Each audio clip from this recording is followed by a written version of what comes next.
Puedes comenzar, por favor. Buenas noches, profesor, compañeros y compañeras. El día de hoy les voy a hablar acerca del paper Parrots Voluntary Help Each Other to Obtain Food Rewards. Mi nombre es Tatiana Thornton y esta presentación es para el curso de diseño de experimentos. Primero, vamos a iniciar hablando acerca de los aspectos generales del paper. Luego vamos a conversar un poquito acerca del diseño del experimento. Vamos a ver los resultados y las conclusiones del estudio. El punto 5 son comentarios finales como extra de un análisis propio del paper como tal y cerraremos con las referencias. Los autores del paper corresponden a Desiree Brooks y August von Baer. Ellos son científicos especializados en biología, zoología y también en la parte del comportamiento de las aves. El artículo fue publicado el 20 de enero del 2020 por la revista Current Biology. Y ellos mencionan que el objetivo del paper es realizar un experimento de intercambio de fichas con dos especies de aves. La primera son los loros grises africanos y los guacamayos de cabeza azul, para identificar si presentan las capacidades de la prosocialidad y la reciprocidad. Ellos mencionan que hay muchos estudios relacionados a los animales donde se muestran estas capacidades, pero únicamente en mamíferos, por lo que se puede decir que ellos son los pioneros, o al menos es lo que ellos mencionan en el paper, de ese estudio relacionado en aves. Ellos mencionan casos donde se presentan, por ejemplo, en los monos babuinos, y hay otros casos donde también dice que más bien es al contrario, que no se muestran como en los chimpancés. En una etapa de entrenamiento se menciona que los investigadores dedicaron cierto tiempo para entrenar las aves. Primero fue un entrenamiento directo con el loro, donde el investigador le daba una nuez si el loro le entregaba una ficha. Luego se empezó a hacer un poquito más complejo, donde las fichas no se le daban directamente al oro, sino que se colocaban en el compartimento vecino. Entonces el oro tenía que trasladarse hacia el compartimento vecino, devolverse, entregarle la ficha y esta vez ya por el agujero de, de entrega, ¿verdad? Ya no era de una manera directa. Adicionalmente, esa etapa previa permitió como que los loros se familiarizaran con el experimentador, se familiarizaran con el entorno y que ellos no sufrieran tanto estrés. Adicionalmente, en esta primera fase de experimentos, se menciona que los investigadores notaron ciertos patrones diferentes de conducta, tanto del loro gris como la parte de los guacamayos de cabeza azul, por lo que se optó por dividirlos y analizar las especies por separado.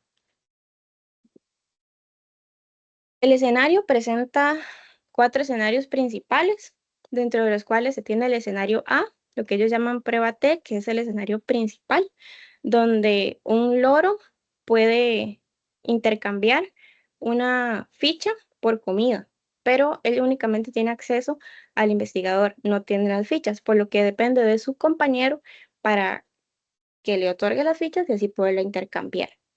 Luego está el escenario B o de control social, que básicamente consiste en que un loro tiene las fichas, las puede intercambiar, pero estos no obtienen ningún beneficio, es decir, no obtienen comida. Luego hablamos del caso C o de control no social. ¿Qué sucede cuando un loro puede hacer las transferencias de las fichas, pero no tiene un vecino y adicionalmente no tiene acceso a obtener comida? Y por último tenemos el escenario D, donde sí hay la participación de dos loros, se puede hacer una transferencia de fichas, pero el loro tiene acceso a intercambiar una ficha directamente con el experimentado. El procedimiento de la prueba se llevó a cabo en un plazo de 6 días, donde se hacían 2 pruebas conjuntas.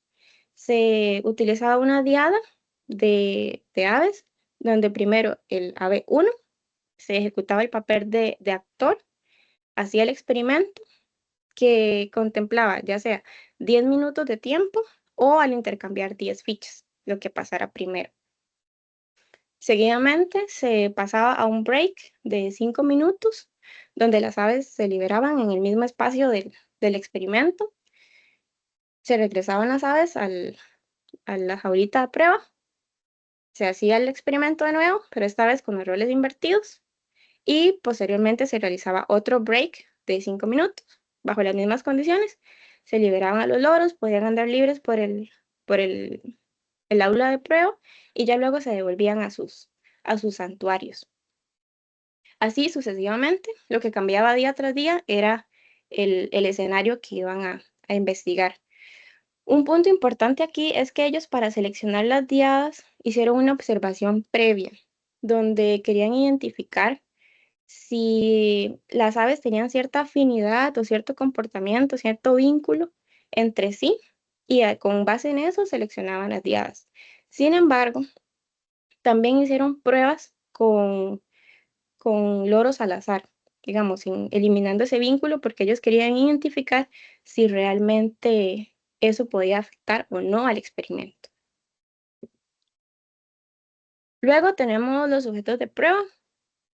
Para ese experimento se utilizaron un total de 14 aves, las cuales se dividen en 8 loros grises africanos, 6 hembras y 2 machos, 6 guacamayos de cabeza azul con 4 hembras y 2 machos. Todas las aves nacieron en el 2014 y se encontraban en condición de cautiverio en el Parque del Loro, ubicado en Puerto de la Cruz, Tenerife, España. Para este punto sí quiero resaltar que me surgió la curiosidad cuando lo leí, de que pareciera que para ese experimento sí se tomó como ese cuidado de que, como hablábamos, por ejemplo, en el curso, como para otros experimentos, que todo viniera del mismo fabricante, que todo tuviera como esa parte equitativa, ¿verdad? Siento que en este caso eso se respetó porque las aves nacieron bajo las mismas necesidades, el mismo entorno, etcétera. Y dentro de las metodologías utilizadas para el análisis, ellos mencionaban que se utilizó el criterio de información de Akaike o el AIC para reducir modelos complejos. Adicionalmente, mencionan que se utilizaron varios modelos lineales mixtos generalizados con una distribución de Poisson y que en algunas situaciones donde algún modelo no se ajustaba completamente, se realizaron pruebas paramétricas. Como tal, ellos no mencionan cuáles, ni tampoco se menciona si se realizó una transformación de datos previa antes de llegar a las pruebas paramétricas, por ejemplo, sino que simplemente si no se podía utilizar el modelo, aplicaron pruebas paramétricas.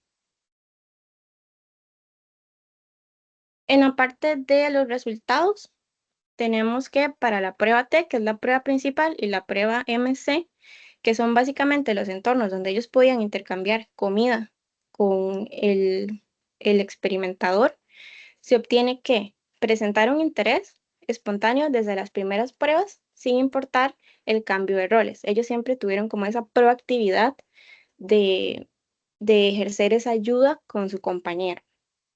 7 de 8 loros transfirieron al menos una ficha durante su primera prueba en el rol de actor.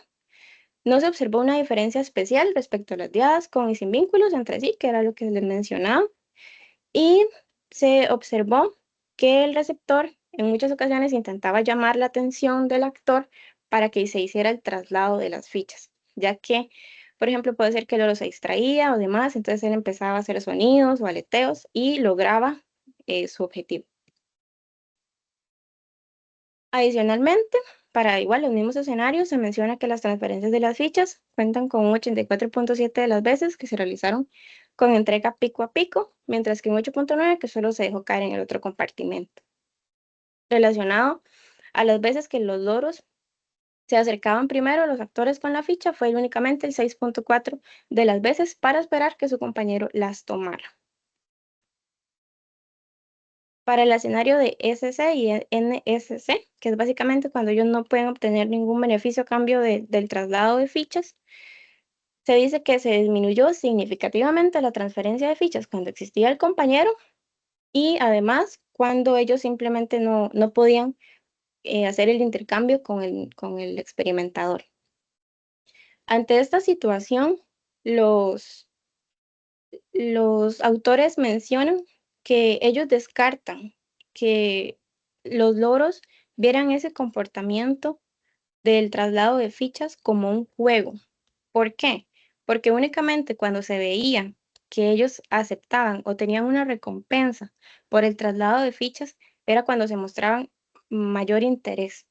Cuando no, hacían transferencias, pero no eran significativas. La parte de los resultados para los guacamayos de cabeza azul, esto los voy a representar gráficamente.